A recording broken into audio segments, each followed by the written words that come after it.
Okay, we're going to go ahead and start. I got the go ahead.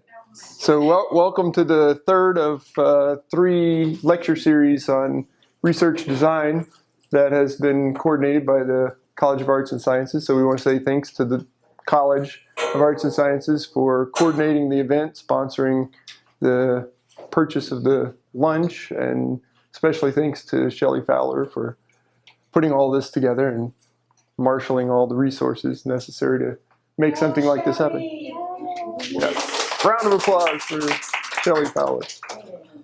So this is the third of the series, and I think the last one that we'll do this semester, but hopefully this is something that will keep going in the future with different topics. So far we've done, the topics are primarily focused on quantitative research, but maybe in the future we'll do some of these lecture series that focus on qualitative research designs as well, because there are folks on campus who are interested in those topics. But anyway, we'll go ahead and get started. My name is Jody Worley. I'm a faculty member in the Department of Human Relations within the College of Arts and Sciences, and I teach research design and statistics courses, but also courses in organizational studies.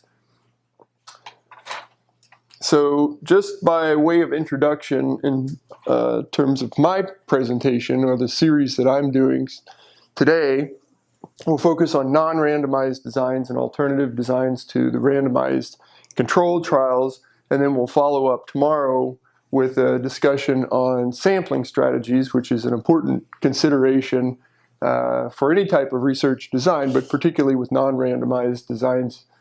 Given the absence of the random assignment, then the sampling strategies become increasingly important. And then we'll finish up the conversation on Thursday with a specific focus on matching techniques and balanced designs. I think in the original message that we put out about the series, I specifically mentioned propensity scores. And I will talk about those, but there are other matching techniques beyond just the propensity score for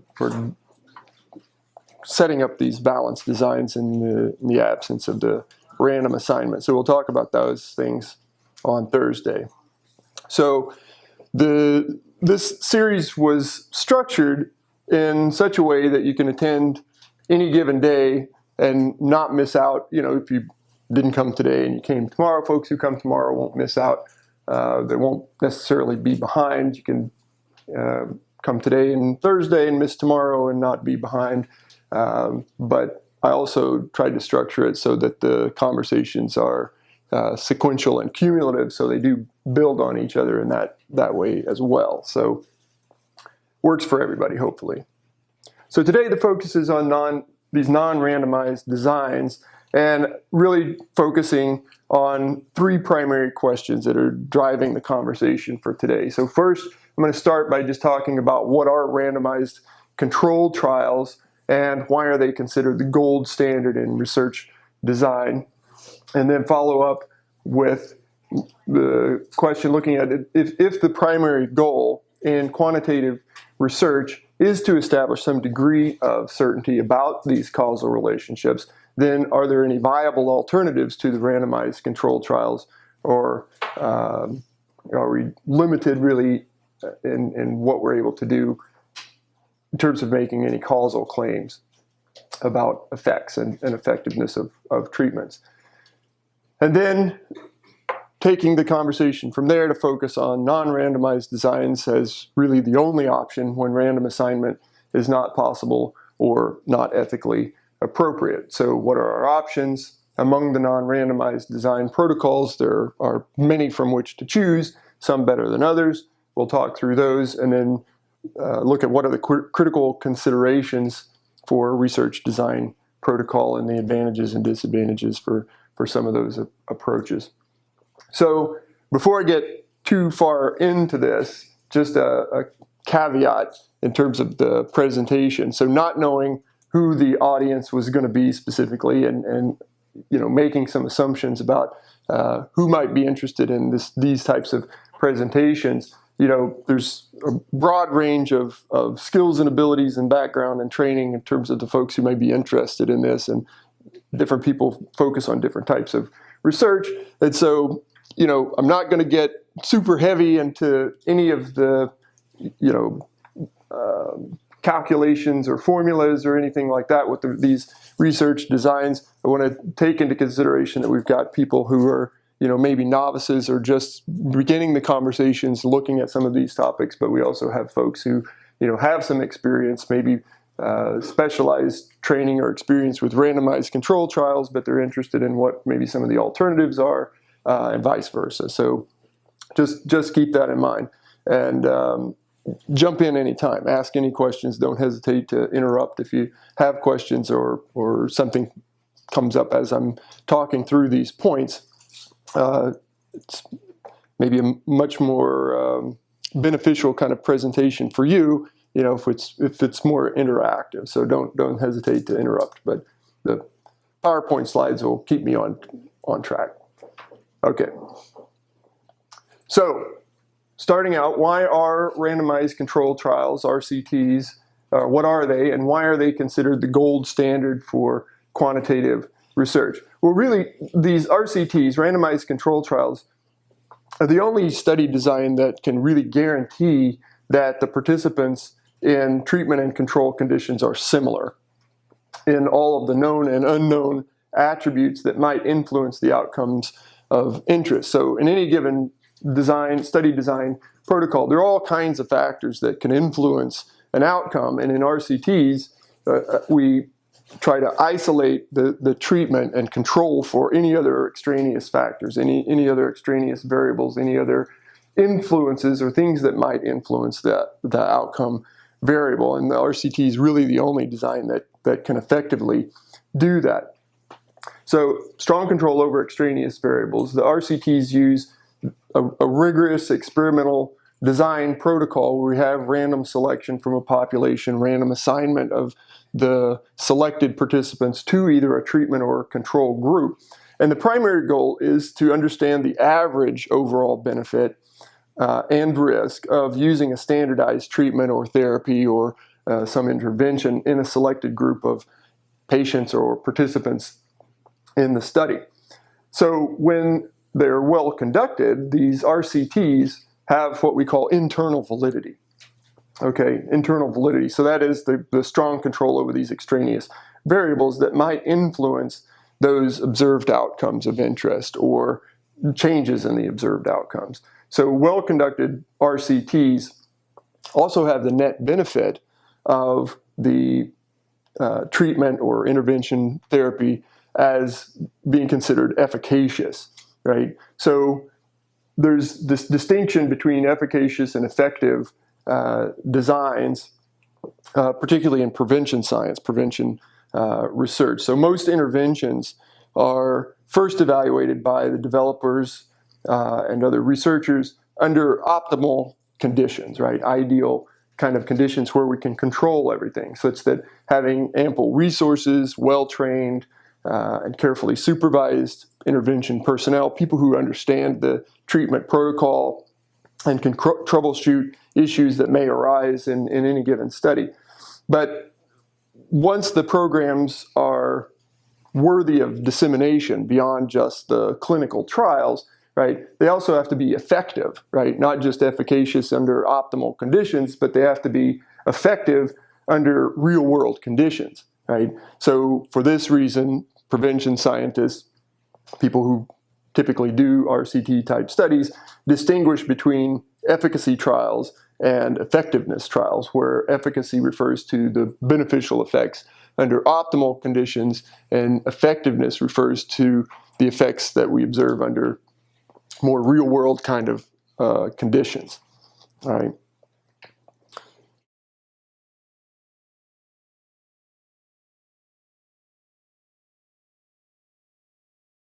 Yeah, so they're distinct from internal and external validity. We're going to talk about those different validity types in just a moment. But in both the efficacy trials and the effectiveness trials, we strive for both internal and external validity. What the effectiveness trials allow us to focus on is more on the external validity and the generalizability of the findings. We're still interested in both of those aspects of validity in both cases, but it's you could think of it as scaling it up, right? Making it, ensuring that what we observed in the carefully controlled optimal type setting, it can also be observed in more real-world environments or real-world conditions where some of those extraneous variables that we controlled in the clinical trials are free to vary, right?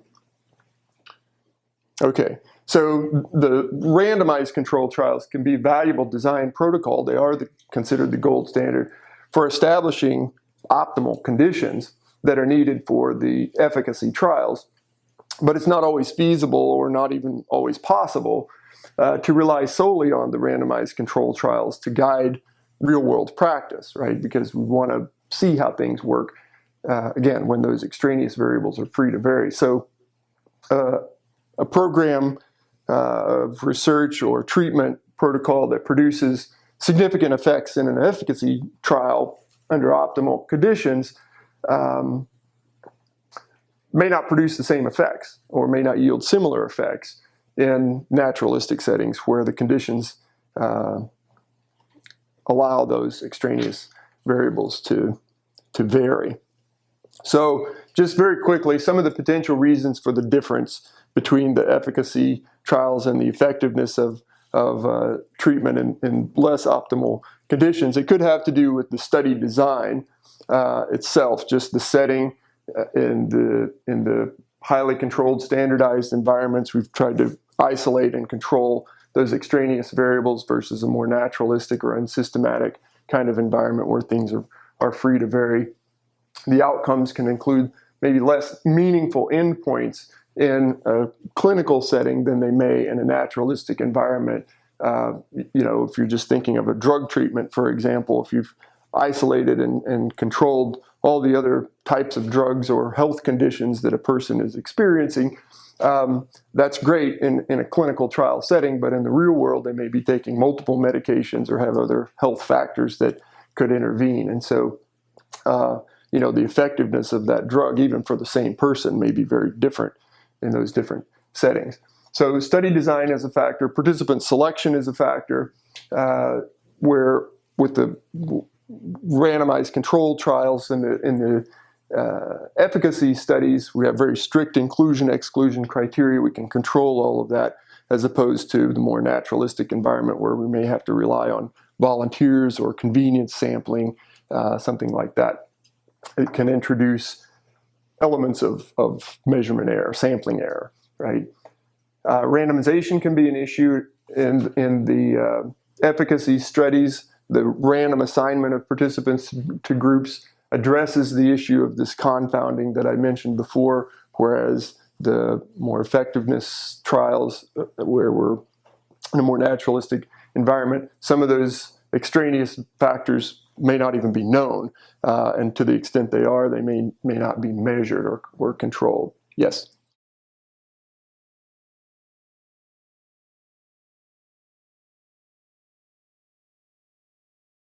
Yeah, so I'm glad you asked that question, because this comes up even in my research methods classes from time to time. So, in normal everyday layperson language, we think of random, something happens that was random, right? It was an accident or it was a fluke. It was random, right? In statistics and research, when we talk about random, particularly with regards to random selection and random assignment, random means, right, in the context of random selection, random means that every person or every element in the population has an equal chance or probability of being selected, right? And random assignment means once we've randomly selected those individuals from the population, each of those randomly selected individuals has an equal chance or probability of being assigned to either a treatment or a control group. Right? So it's a very specific conceptualization of what we mean by random, and it's critically important for ensuring the internal validity of the study as well as the ability to generalize the findings from that sample to the larger target population of interest once we've collected and interpreted those data.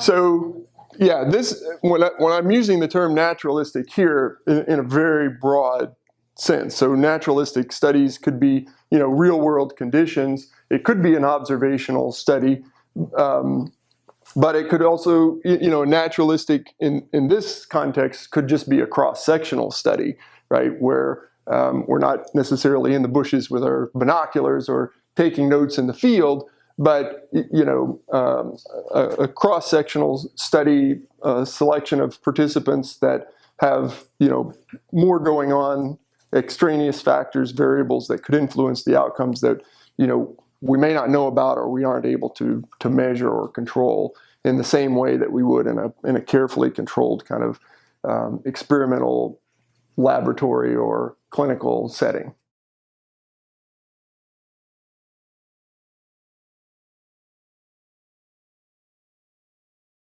Well, so that's kind of what the whole series is about, right? So, but there are, I mean, just very quickly, a lot of times in the social and behavioral sciences and organizational studies, we rely on surveys and questionnaires, for example, as a means of collecting data.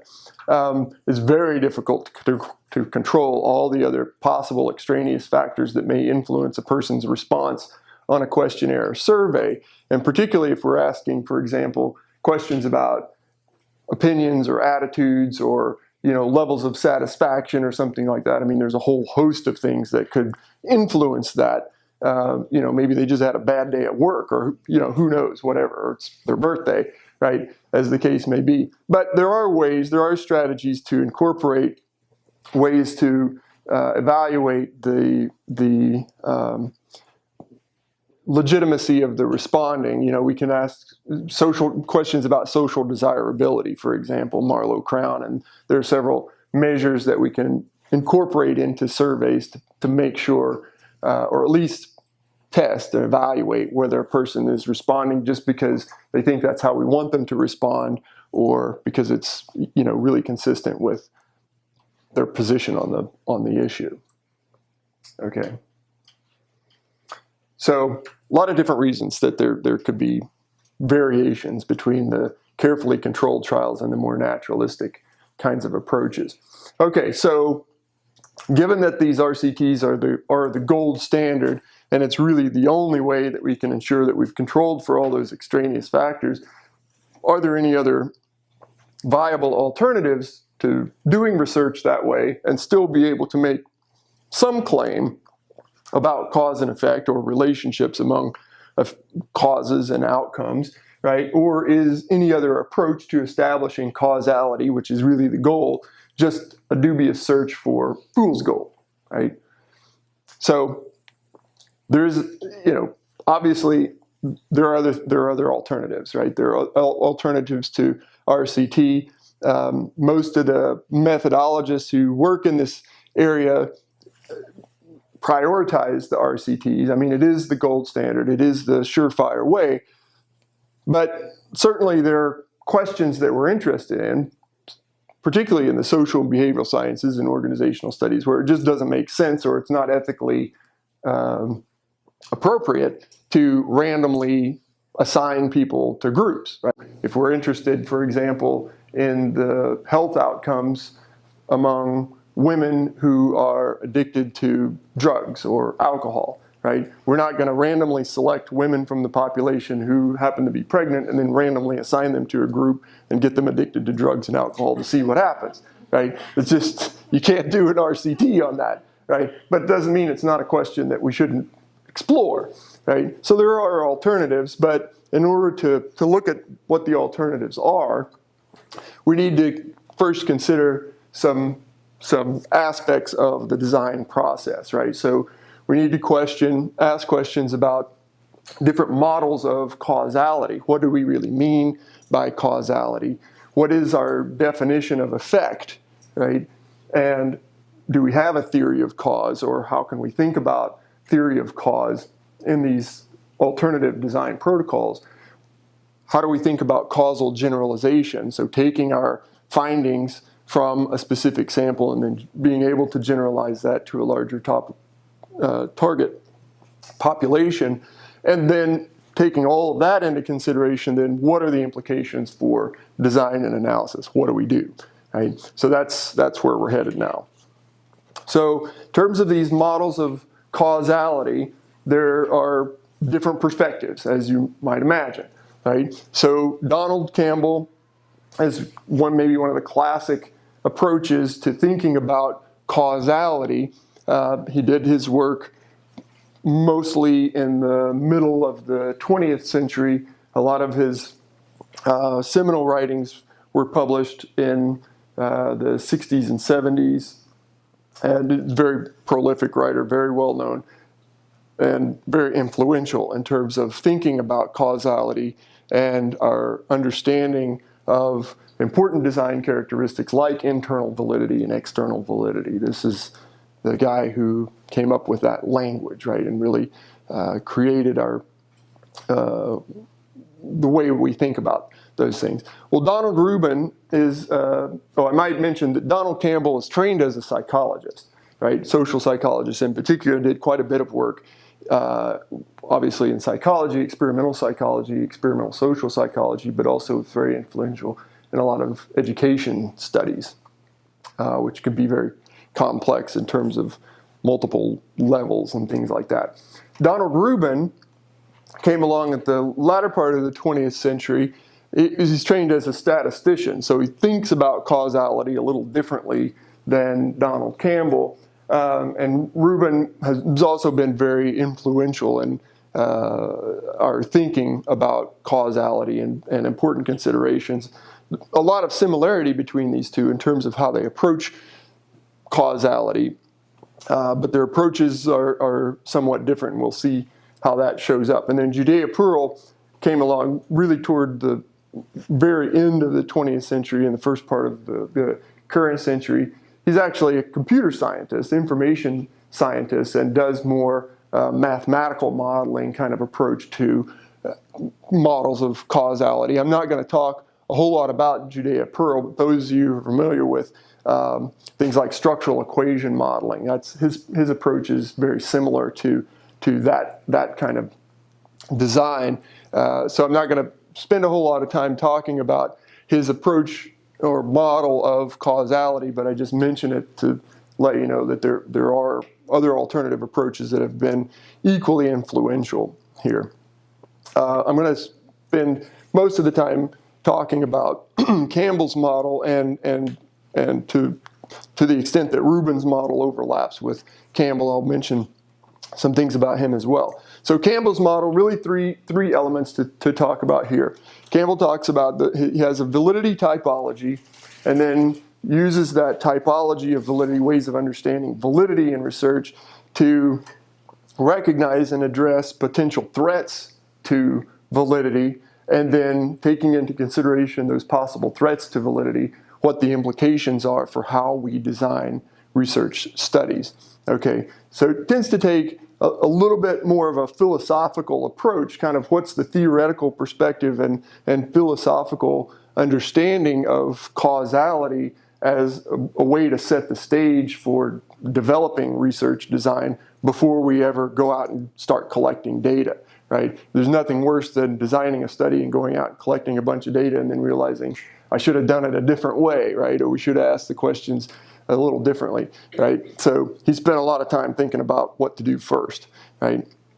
So in terms of the validity typology, that's his starting point, really. And initially for Campbell, this validity typology was a dichotomy of inferences, right, that researchers make from experiments. And so the guiding questions with regards to Campbell's validity typology was really, does the experimental stimulus or the cause make some significant difference in this specific instance, in this particular study, right? So does the independent variable cause the dependent variable or the outcome to happen, right?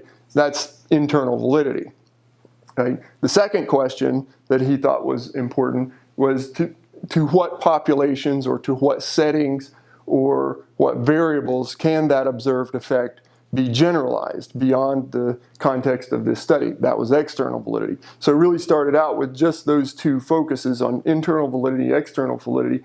That dichotomy was later expanded into these four validity types that it also included statistical conclusion validity and construct validity. So statistical conclusion validity just refers to the validity of inferences about the correlations or covariations among the variables in the study, the correlation or covariation between the treatment and the outcome, right? So one of the necessary but not sufficient conditions for making causal claims is that the cause and effect have to be correlated. They have to be related to each other, right? It's necessary, but it's not sufficient, right? Correlation in and of itself doesn't imply causation, but there has to be some correlation in order for us to take the next step, right? So two things can be related or associated, but it doesn't necessarily cause the other, but we need that correlation or covariation to be present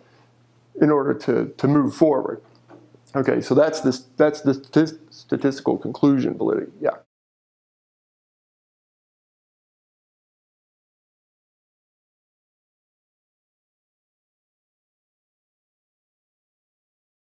So to a certain extent, that's true. That's a measurement question, but in the context of the measurement instrument, and we'll see, well, actually we won't. I'm not going to get that deep into the details of threats to validity, but instrumentation is a possible threat to validity, the calibration of the instruments. So if we have questionnaires or surveys, one of the initial questions that we have before analyzing, differences between groups or how different people respond, we want to know, does the measure work, right? Do the questions hold together well? And that's what factor analysis tells us. So in a sense, that is a way to test the statistical conclusion validity. We typically don't think of it that way. It's just kind of what's operating in the background in terms of our approach to doing the research. But that is, we do that as kind of a preliminary data screening. Let's look at the reliability and validity of the instrument with this particular sample. Make sure that the instrument works the way we think that it's supposed to, based on what other people have observed and with the use of that instrument. And then, if everything plays out well, we'll proceed and analyze the data as planned. Okay, so that's the statistical conclusion validity.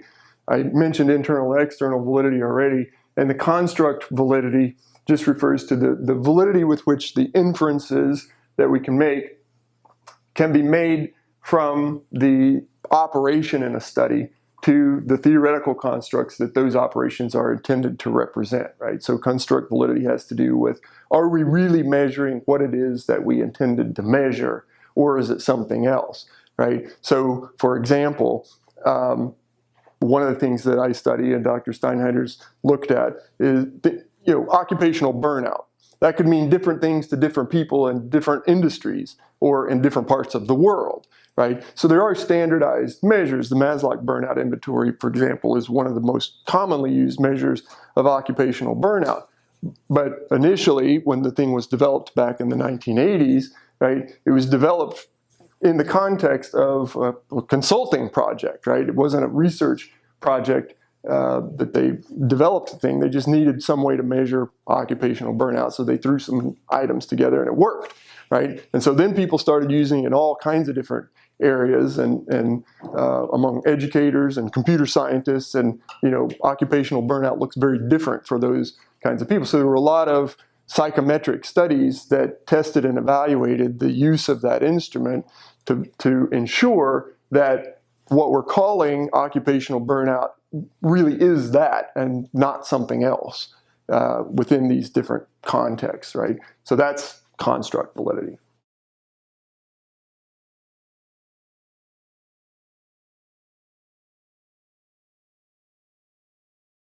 Yeah, it's generally recommended that if you're going to administer a survey or questionnaire, go find an established measure, right? That somebody knows they've observed the reliability and tested the validity of the scores that are produced by that measure. in prior studies. That doesn't mean it's going to show up exactly the same way with your sample, because reliability is a characteristic of the scores, not the instrument, right? It's a misuse of the term to say the instrument's reliable. The instrument is just the instrument. It's the scores that have the characteristic of either being reliable or not, right? And that reliability of the scores is sample specific, right? So even though there's an established measure that they reported, the reliability of the scores for our sample was 0.9 or something, right? It may not work out that way for your sample, right? Which is why we always do that preliminary analysis once we've collected the data to ensure that the instrument really is operating the way we expected it to with our sample in ways that are consistent with the way that instrument has worked in other samples with other studies, right? So yes, use standardized measures to the extent possible. Okay, so that's the typology, right? These four kind of characteristic or ways of thinking about validity. And then, so he goes on to talk about possible threats to validity, right? So there are threats to the internal validity of the study, the internal design of the study, and questions about whether the cause or the treatment really does produce the changes in the observed outcome. But there are also threats to validity in terms of our ability to take the findings from our sample and generalize those to the population. So there are a lot of different threats to validity. In general, this notion that there are threats to validity has to do with the fact that there may be other plausible rival hypotheses or alternative explanations for what we observed other than the treatment or the intervention that was introduced or manipulated in the study, right? So did we control for all those extraneous factors or extraneous variables, and what might we have missed that could be influencing what we observed as an outcome that's something other than the treatment or the cause that we were testing, right? So for example, you might infer that the results from a non-randomized study where we didn't randomly assign people to groups, you might infer that those results from your experiment support your hypothesis that, hey, the treatment worked, right? And that happens a lot. But it's possible to be wrong in a lot of different ways, right? So for example, something or some event other than the treatment or the thing that was manipulated may have caused the outcome. That's history, right? Or just the natural development maturation, particularly in longitudinal studies or studies where we collect data over time. There's just the natural development of individuals. We see this in early childhood studies and in particular, but also with elderly populations in our sample where there's just the natural process of aging and maturation that comes into play that in and of itself could be influencing the changes in the outcome and not whatever it was that we were manipulating in the study. There's also statistical regression toward the mean. We see this a lot in studies where there's a baseline measure, particularly if it's a performance measure or something like that. Maybe the participants just had a really good day and scored really well on that performance measure, right? It's not necessarily representative of their average overall performance on the score, right? So over time, multiple measures on that performance assessment would reflect a more representative score for those individuals. So regression toward the mean is a possible threat to validity. It could go the other way as well, right? They may perform very poorly the first time out, and later assessments perform much better. That's the idea of the regression. The scores will tend to accumulate around the true score, the average score for those individuals. And then selection treatment interaction has to do with the fact that, particularly when we don't randomly select from a population where every person doesn't have an equal chance or probability of being included in the study, it's possible that there are some unique characteristics or artifacts about those individuals that we don't know about that interact with the treatment that we're trying to impose, right? So you get a selection treatment interaction that could bias or influence the observation of the outcomes.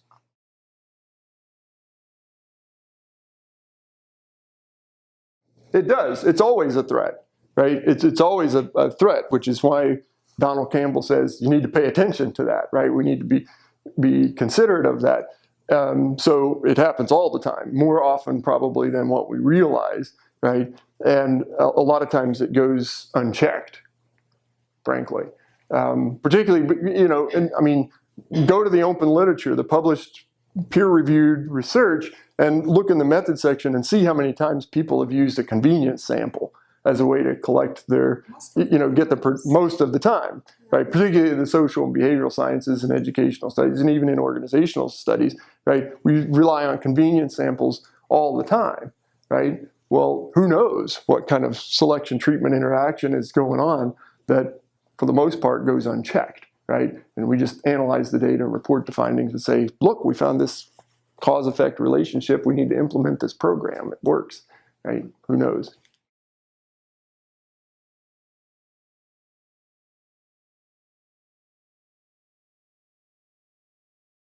Yeah, it could very well. I mean, probably the intent was to isolate the non-English speakers, right?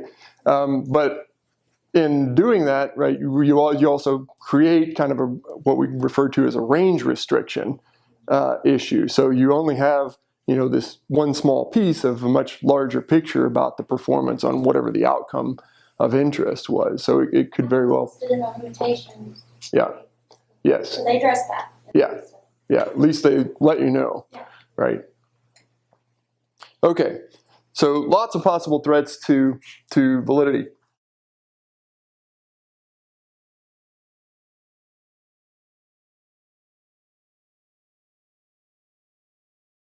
Yeah, it may. I mean, it sounds like what the situation may be that random assignment isn't possible because there's some pre-existing condition, right? So I can give a quick example because I'm about out of time. We've got halfway through. But, you know, when I first started out doing research, I worked at the Federal Aviation Administration in the Human Resources Research Lab, and we were doing studies on color vision deficiency, right? So the idea was that, you know, air traffic controllers need to be able to see color weather radar maps, right? Different colors mean there's a thunderstorm or it's clear blue skies. But if you can't tell the difference between red and green, right, you don't know if it's a thunderstorm or a sunny day, right? So you don't know how to direct the traffic. Well, we needed to create color weather radar maps that people who had color vision deficiencies could see the difference, right? So we randomly selected people from the population, but we specifically we needed to include people in our study who had color vision deficiencies. And as it turns out, it's not just you're either color deficient or you're not, but there are different types of color vision deficiency, red, green, or blue, yellow, or, you know, different degrees of deficiency, you know, slight or extreme. And so we randomly selected from the population of people who had color vision deficiencies, but then you can't randomly assign them to a color deficiency group because they already have it, right? And so what you have to do is you counterbalance the design in terms of the administration of the instruments, right? So that you control for order effects and things like that. But I mean, obviously you can't randomly assign them to a deficiency group because the deficiency already exists, right? But you can randomly assign the order in which the treatments or the tests are administered to control for other extraneous factors that may exist, variabilities that may exist within those groups as well as across, as a way to control for that. Okay, so we're running really behind on the time. Definition of effect is an important consideration in terms of identifying these alternative design protocols. So this is where we start to see differences between the Campbell model for causality and the Rubin model for causality. So Campbell developed this, actually initially didn't have any explicit definition of an effect at all until he adopted Rubin's model later, or conceptualization of the effect.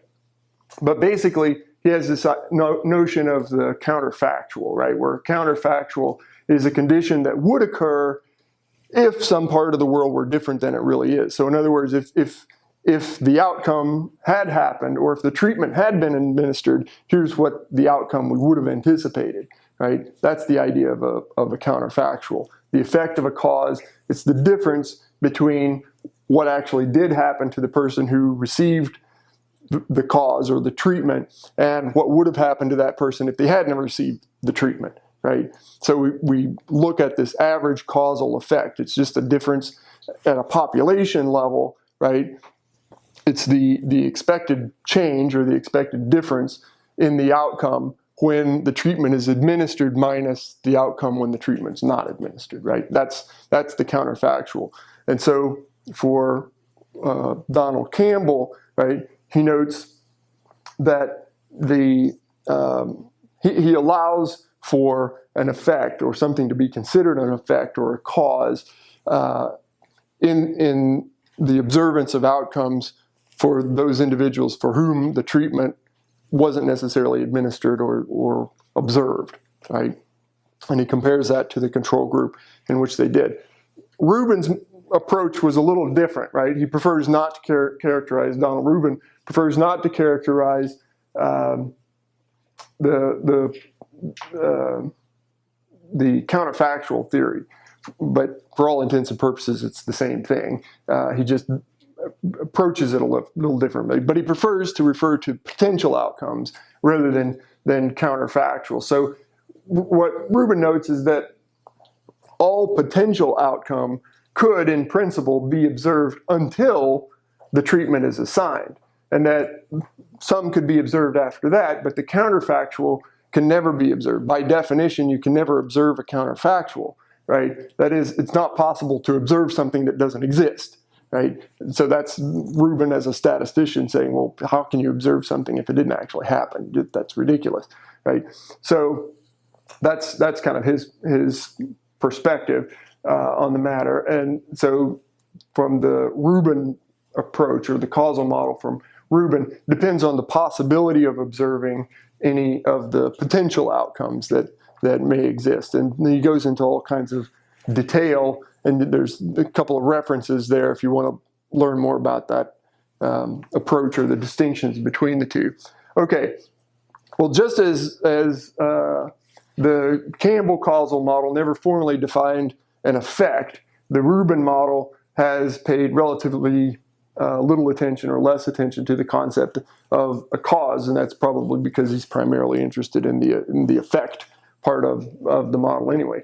In any event, both Campbell and Rubin want there to be clear operationalization of the treatment. That is, clearly defined with specific exacting details of what the treatment is, right? And it needs to be clearly specified, even in the manuscript for publication, right? So, for example, if we're interested in conducting a study on homelessness, right, we need to clearly operationalize what do we mean by homelessness. Does that just mean, anybody who's living in a box on the street behind the restaurant, or does homelessness also mean, the person who's sleeping on the couch at their sister-in-law's house, right? We have to clearly define what do we mean by the terms, the variables of interest in the study. We have to operationalize those. They also share a preference, Rubin and Campbell do, for full implementation of the treatment, full implementation of the treatment intervention. And when that can't be done, at least ensure very thorough measurement of the implementation of the treatment intervention. So in a dosage study, for example, with medication, you want to ensure that you've given the full implementation of the dose. If it's supposed to be taken for 6 weeks, you administer it for 6 weeks, right? If, in the real world naturalistic kind of setting, we know that, well, there are people who are going to stop taking the medication because they don't like the side effects, right?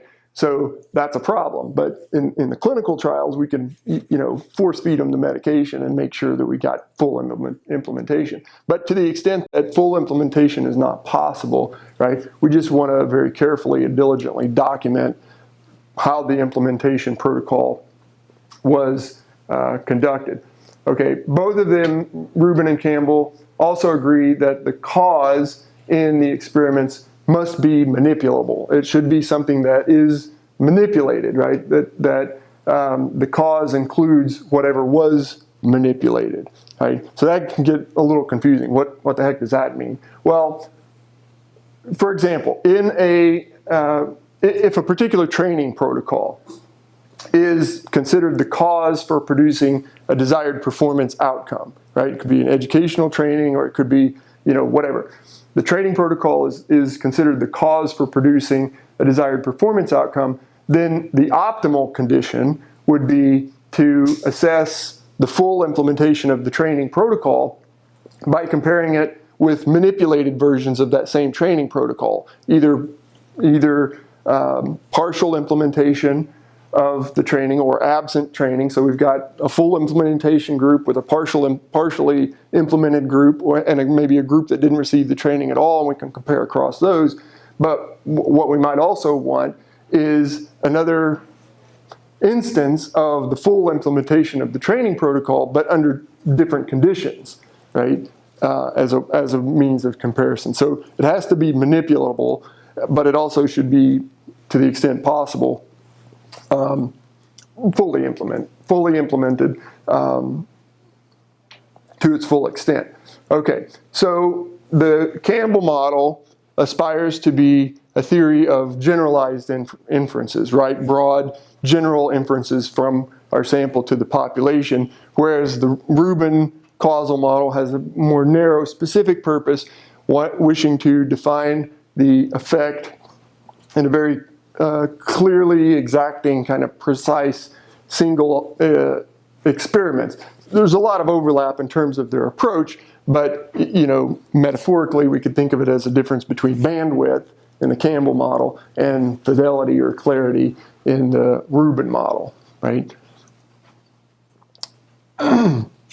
Okay, so they take these conceptualizations of effect and the theory of cause to discuss and think about causal generalization. So if we've designed these studies, we've collected these data from our sample, what does that say, or what are the implications for being able to generalize that to the broader target population? Okay, well, Donald Campbell and one of his colleagues, Cook, moved this theory of causal generalization forward considerably in the late 70s, early 1980s with their theory of this construct validity that I mentioned earlier. The theory of construct validity of the treatment and the outcome, and by identifying alternatives to random sampling, right? What do we do when that's not possible? That could be used to facilitate generalization in experiments. So they talked about things like triangulating your data and looking at it from different aspects. But also they developed, and you may be familiar, if you're familiar with Campbell and Stanley's work, the multi-trait, multi-method approach, which you don't hear about so much anymore, but for a while it was like gangbusters, and everybody was doing multi-trait, multi-method studies. Okay, meta-analysis also plays a key role here in terms of generalization. In terms of examining how an effect varies over the differences in individual differences or differences in settings or outcomes across studies. The idea with the meta-analysis is that we never want to rely on the findings from a single study, right? Particularly if they've relied on a convenience sample or some non-random assignment. But what the meta-analysis does is it looks at consistency in findings across multiple published studies over time, and we can approach some kind of cumulative knowledge or cumulative understanding of the effects across settings, across samples, across studies, maybe even across contexts and different parts of the world.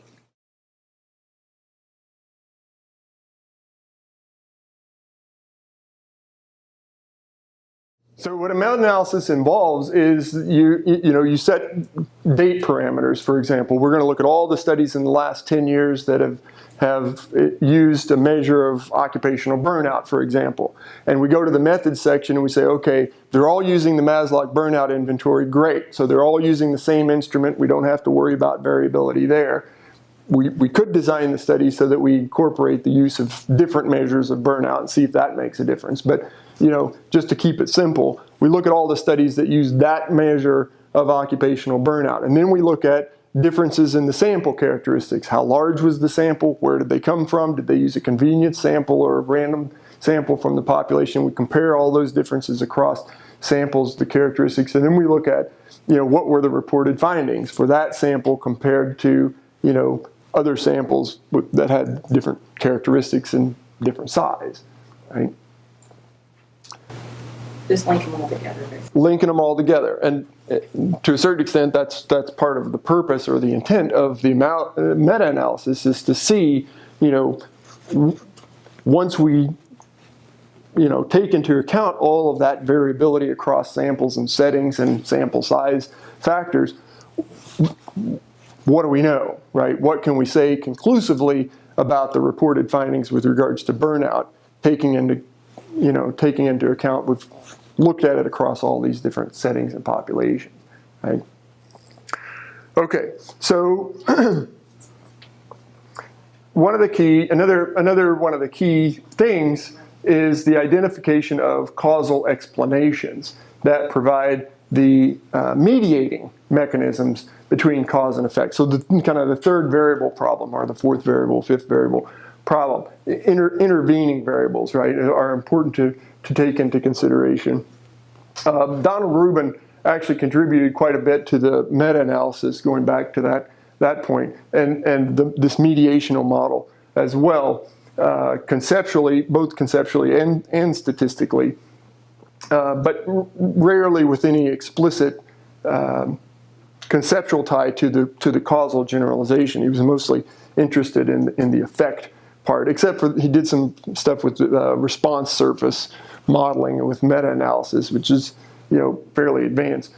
Neither Rubin or Campbell has been particularly successful in generating applications of their ideas on causal generalization. The priority is really given to the internal validity issues, and this has implications for the design and analysis. But the idea basically is that if you focus on internal validity and you get everything right about the design of the study before you go and collect the data, then the issues with external validity and generalization kind of take care of itself, right? If you design the study properly, you've done the random sampling and assignment to the extent that that's possible, or even if you haven't, you've tried to control for those extraneous factors, and you do that within the context of the study itself, then what you're going to end up with are findings that will generalize, right, to other settings and other people and populations. So to the extent we focus on internal validity, external validity is going to take care of itself,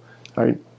So that's kind of where they focus their attention. Make use of those validity types that we talked about and the threats to the validity as a way to analyze and prevent any inferential problems in the design, right, of these cause probing studies, both retrospective studies where things happen in the past, as well as prospective studies where we're looking forward in time.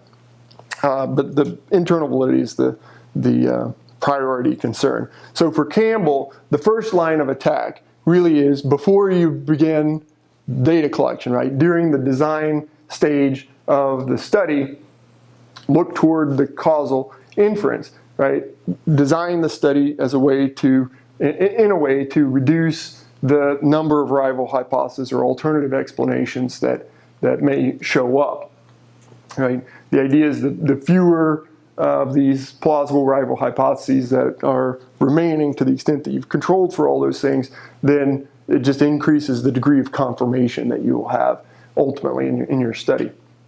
And then you can assess any remaining threats to validity after the fact, after the study's completed, as kind of a second line of defense.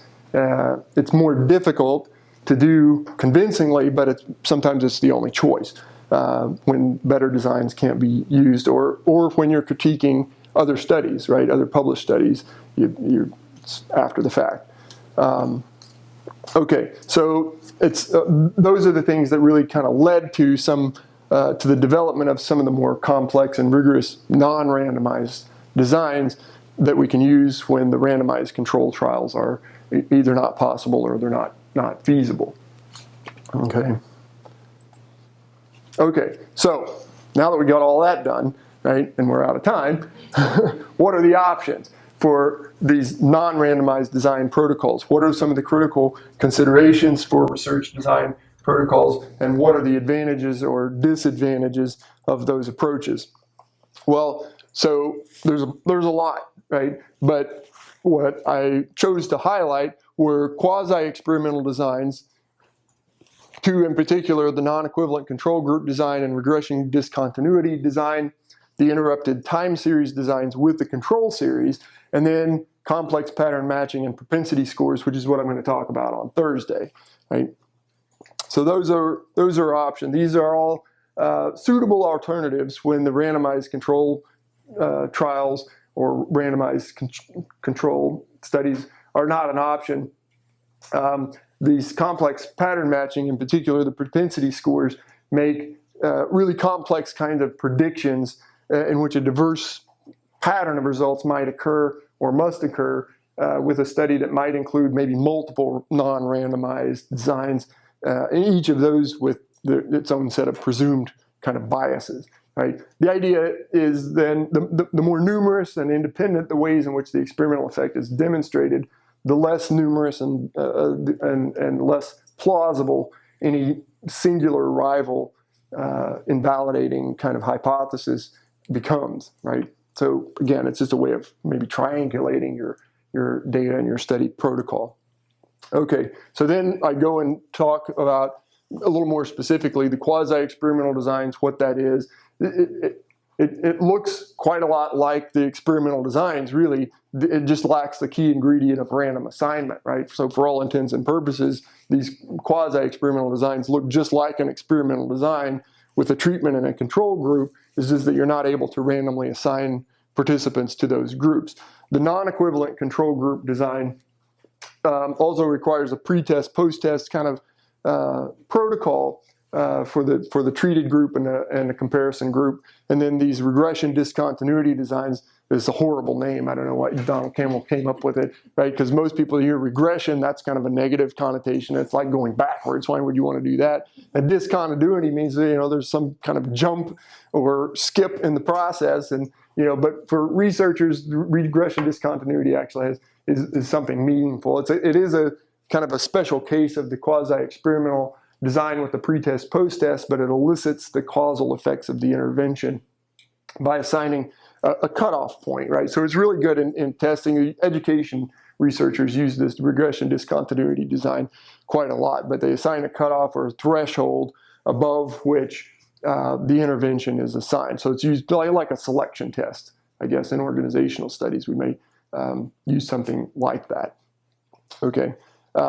Then I included this interrupted time series with a control series. And so this is like a longitudinal design. Most people are somewhat familiar with these time series designs with a control group. So here, the ideal situation, the optimal condition would be you randomly select and assign to either the treatment or comparison group. But even in the absence of the random assignment, you can still have two groups. So the O's here are the observations, right, like baseline measures. And then the X is where the intervention or the treatment occurs. So you could do this, in an experimental design protocol where you're administering drug treatments or something like that. It could be a training program. It could be an after-school program for kids. Whatever the treatment or program is, it could be policy change, right? In policy analysis studies, it's like here are the sets of conditions. It could be a presidential election, who knows, right? But point of the matter is you've got all these multiple baseline measures. So you look for, you control for that regression to the mean kind of effect. Then the intervention happens, program intervention, whatever it is, and then you've got post-intervention measures, post-tests, and you can control for regression, but you can also look in post-intervention, having the multiple time points for data collection, you can also look to see is there a drift effect, right? So the intervention or the training may have had huge impact initially, but then over time, the effect of the training starts to dissipate, and then, these people start to look very similar in terms of their performance again, or whatever the desired outcome, right? So it's also a very useful kind of protocol. Okay, and then the matching procedures, the last of the non-randomized kind of approaches that I mentioned. there are several things we could talk about with regards to these matching procedures, and I'll get into more detail on this with the presentation on Thursday. But in general, three broad categories for matching procedures. One is these metric kind of approaches. So Mahalanobis distance matching is kind of a geometric process for looking at those differences. We talked about that in multivariate research measures. Then the nearest neighbor approach, that's where we get the propensity score matching.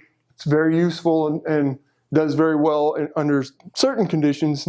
But in other cases, there's some actually pretty recent research that's come out that says, maybe propensity scores is not always the best way to go about it. So there's some criticisms and challenges, or just, it's effective for what it does, but it gets used inappropriately sometimes, or can lead to some misinterpretation, right? People think they're getting one thing and really it's something else. And then the third approach is the coarsened exact matching and caliper-based approaches. I put it up there just because it's something that exists. It's not one of the set of approaches that I'm going to talk about on Thursday, but it's just an alternative way to look at these matching procedures. So different strengths and weaknesses relative for these non-randomized designs relative to the RCTs, right? They're large and diverse samples in real-world settings.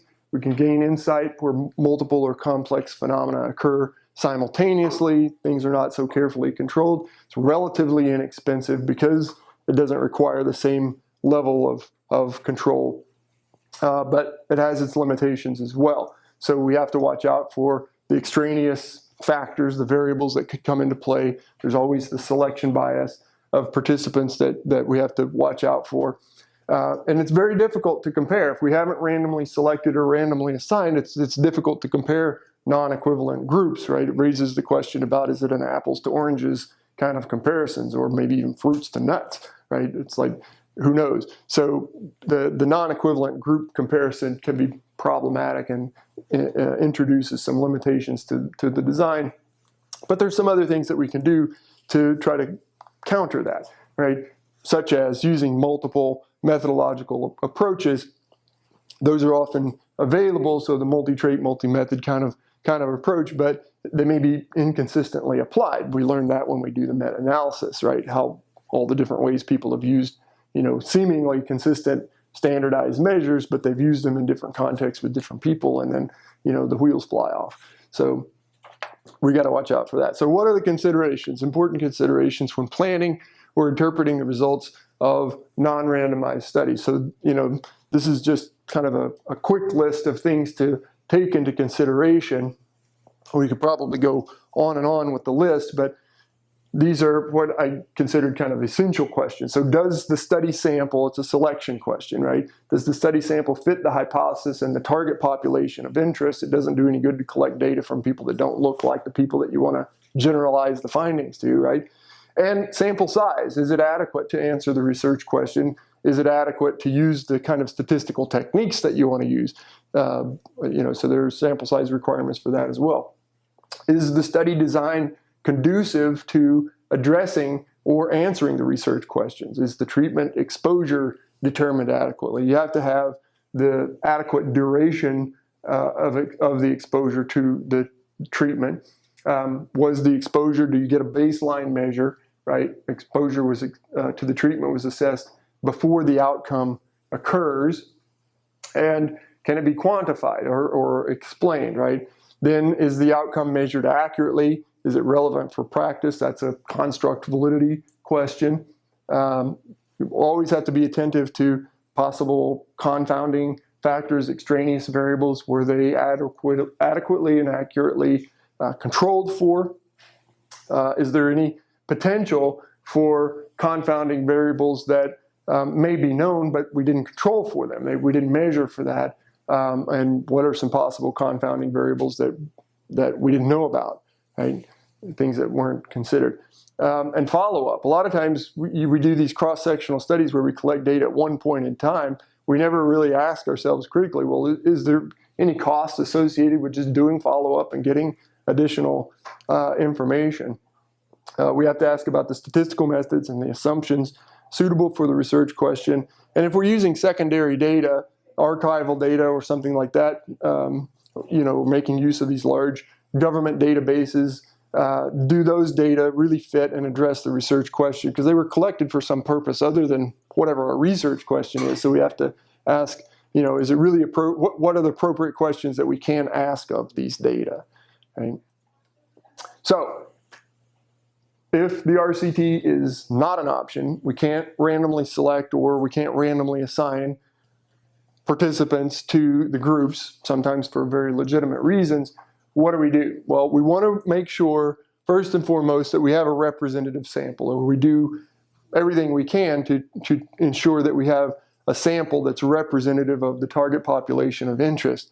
Matched comparisons, we'll talk about on Thursday, the different approaches to match comparisons with the propensity scores or the distance scores.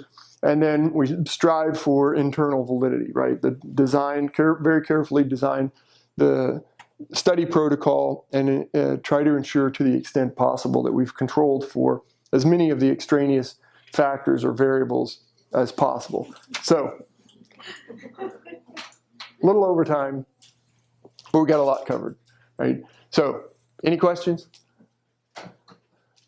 Thank you. Thanks for your patience.